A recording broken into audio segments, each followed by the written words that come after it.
आज नुहाउँदा त साह्रै जाडो भयो। भोलि नि नुहाउनु न त, त्यस्तो जाडो हुन्न।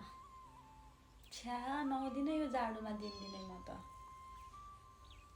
दिनदिनै नुहाउनु त भएन, चिसो हुन्छ। ए त्यो पनि हो, नुहाउँदिनँ। फेरि चिसो भयो भने बिसन्चो हुन्छ के। घाम लाग्दा मात्रै नुहाउनु पर्ला नि त जाडोमा। हुन्छ, त्यसो गर्दा पनि हुन्छ के। आइसक्रिम खान जाऊँ न त आज। जाऊँ न त। कहाँ जाने ल भन्नु त? लक्ष्मीनगरतिर गइदिउँ। मलाई त अघिल्लोचोटि गएको ठाउँमा त जान मन छैन, मिठो थिएन। नजाने त्यसो भए। ओ बरु उता देवीनगरतिर साइडको जाऊँ न त। पारीतिर थियो नि अस्ति नै खाएको, त्यहाँनिर जाने। क्वालिटी क्रिमको राम्रो थिएन, भो नजाने त्यतानिर नि। राम्रै थियो त अस्ति नै खाँदाखेरि।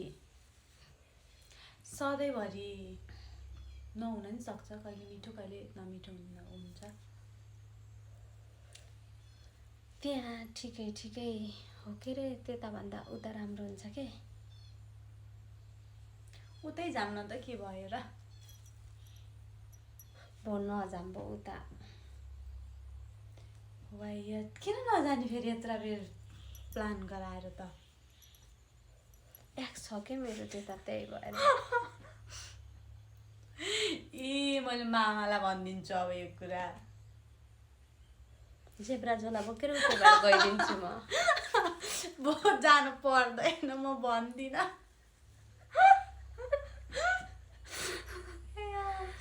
भ्याइयो हाम्रो गेम। कस्तो लाग्यो कमेन्ट गरिदिनु होला। हामी fat fat fat fat fat भन्यौँ कि नै त्यो पनि भनिदिनु होला।